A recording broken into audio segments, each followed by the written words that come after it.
Southampton बंदरगाह से 10 अप्रैल 1912 को 10 अप्रैल 1912 को टाइटैनिक जहाज निकली थी। टाइटैनिक जहाज निकली थी। आई ससुरी 14 अप्रैल को जाके डूब गई। 14 अप्रैल को जाके डूब गए। बताइए, नए नए जाके डूब गए यहां पे जहाज। इसका नाम रखा गया था अनसिंकेबल, जो कभी डूब नहीं सकता है।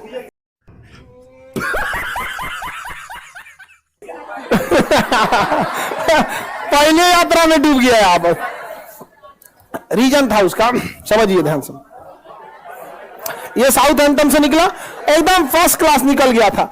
जब यहां पहुंचा तो ये है आपका बफिन की खाड़ी। यहां से निकली थी लेब्राडोर की ठंडी जलधारा। ये एरिया को बर्फ बना देती है। तो इस एरिया में बहुत ज्यादा बर्फ रहते हैं, बहुत ज्यादा बर्फ। इसे यहां के कैप्टन थे टाइटैनिक के, विलियम मडोक। इन्हें वार्निंग दिया गया था कि बर्फ बहुत ज्यादा है, संभल के चलिएगा। तो जिसने वार्निंग दिया था ना, उनसे इनका स्टूडेंट लाइफ में थोड़ा सा नहीं होता है ईगो पे, अनसिंकेबल, धाए दे लेके चल दिए। क्या क्या कहना क्या चाह रहे हैं भाई आप? मौसम धुंधला था उस समय, रडार नहीं हुआ करते थे। रडार ना होने की वजह से विजुअल अप्रोच करना पड़ता था, दूरबीन से देखना पड़ता था कहीं बर्फ तो नहीं है। अचानक से इन लोग को धुंधला धुंधला दिखा, देखा ध्यान से कि बाप रे बाप, बर्फ है। बर्फ बर्फ की खासियत है, जितना दिखता है उससे 9 गुना नीचे होता है। बर्फ का दिखने वाला भाग 1/10 और अंदर रहता है 9/10, यानी 10 भाग में 1 भाग दिखता है और 10 भाग में 9 भाग अंदर है। अब इनको ससुरा 3 मंजिला इतना बर्फ का चट्टान दिखा, तो 27 मंजिला नीचे होगा। और इस ससुरा तूने अभी वार्निंग दे रहा है कि टर्न मारो, टर्न मारो। टर्न मारते मारते मारते कितनों, इतना बड़ा आते इतना स्पीड में था कि टर्न मारा। और जब वो वार्निंग दिया तो कुछ देर बाद वहां सुना सब इंजन के पास शांति से घूम रहा था अनसिंक। क्या केवल है हम यहाँ पे जाके लड़ा, अब पेंदिए फाड़ दिया उसका, पेंदी फाड़ दिया उसका। टाइटैनिक में हो गया सुराख। टाइटैनिक जहाज इतना जल्दी नहीं डूबेगी। कोई पानी वाली जहाज डूबने में कम से कम 7-8 घंटा लगाती है। एगो कटोरा तो नहीं डुबा के देखिए ना टब में, भागेगा इधर उधर। एगो पानी बोतल, एगो 5 लीटर का गैलन खोल दीजिएगा, उसको डुबाइएगा, देखिए जल्दी नहीं डूबेगा। एक आध मिनट तो भी ले लेगा। दिक्कत क्या हुआ, तो डूबने लगा। ये कैप्टन को लग गया विलियम मडोक को कि तो गया अनसिंकेबल, गलो अनसिंकेबल गया। उसने कहा कि इवैक्यूएट, खाली कराया जाए। क्या किया जाए? खाली। तो जितने बिजनेस क्लास वाले थे, अमीर लोग, जिनका किराया लाख रुपया था, उनको पहले लाइफ बोट में भरा गया। जिस लाइफ बोट की क्षमता 20 आदमी की थी, उसमें 2 आदमी को भेजा गया। 3 आदमी, अमीरों को दिक्कत ना हो। लेकिन हमेशा याद रखिएगा, रेडी फॉर वर्स्ट कंडीशन। जीवन में सफल होना है तो एक कंडीशन हमेशा याद रखिएगा, कुछ भी काम करने जाइए अपने आप से कहिएगा रेडी फॉर वर्स्ट कंडीशन, सबसे बुरे समय के लिए तैयार रहिए। और हम हिंदुस्तान वाले काहे डूबते हैं? एगो दुकान खोलेगा, कहेगा कि अच्छा खर्चा है 30,000, 50,000 तो आइए जाएगा। अरे यार, तुम अच्छे कंडीशन के लिए रेडी हो, रेडी फॉर वर्स्ट कंडीशन। 30,000 का खर्चा अगर 10,000 भी नहीं आया और ऐसा 6 महीना अटक गया, लॉकडाउन लग गया, व्हाट विल यू डू? समझ में आ गया कि नहीं आ गया? रेडी फॉर वर्स्ट कंडीशन, हमेशा रेडी रहेगा। इसको लगा कि हम तो आराम से निकालिए देंगे, तब तक टाइटैनिक बीच में से टूट गया। अब तो डूबने की रफ्तार बढ़ गई। अब हो गया अफरा तफरी।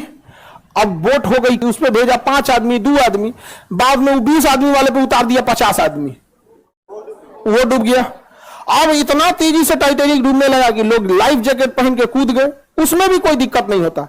बर्फ था, -2 डिग्री टेम्परेचर था, टेम्परेचर ठंडी से मर गया। के अराउंड कुछ सिनेरियोज थे उस समय। मैं सीधे बोलता हूँ, मैं सुसाइड टेंडेंसी में था उस समय। आपकी वीडियो ने हेल्प किया, मुझे उबारा, कुछ अलग सीखने को मिला। मतलब जो जीवन को मैं आज तक समझता था स्कूल से लेके कॉलेज से लेके लाइफ बस खत्म, उससे हटके आपकी वीडियो को देख के लगता है कि मतलब जीवन कुछ और है, हमें सिर्फ इतने में नहीं रहना चाहिए। ये तो आपका लिए थैंक यू मेरी तरफ से। इसके अलावा सर, जब भी कोई इन्वेंशन होते हैं या कुछ टॉपिक होते हैं, मैं ये नहीं कहूँगा सारे, लेकिन कुछ एक्सपीरियंस ऐसे लगता है कि ये चीज़ मैं पहले कर चुका हूँ या सोच चुका हूँ। ऐसा क्यों होता है? तो 2 बातें। पहली बात तो जीवन उतना ही नहीं है कि पढ़ाई की, नौकरी की, फिर खत्म हो गए।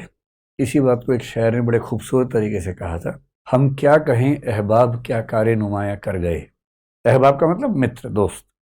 कि हे दोस्त मैं क्या बताऊं कि मैंने क्या कर दिया कमाल। कारे नुमाया मतलब नुमाइश करने वाला काम, दुनिया को दिखाने वाला काम। हम क्या कहें अहबाब क्या कारे नुमाया कर गए, बीए हुए नौकर हुए पेंशन मिली और मर गए।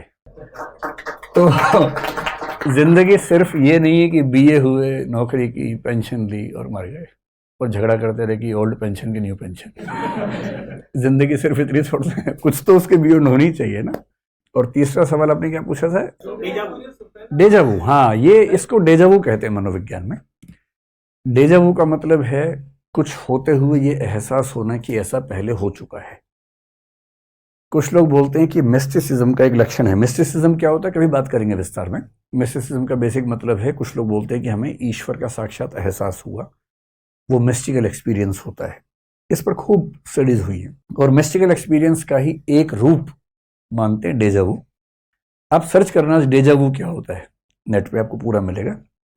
मेरे सामने कुछ हो रहा है और मुझे अचानक लगे ये सब पहले हो चुका है। यहां तक कुछ लोग तो ये भी करते हैं कि किसी को बोलते हैं कि अब ये होगा, फिर वही हो जाता है और उनको लगता है कि वो भविष्य को देख पा रहे हैं।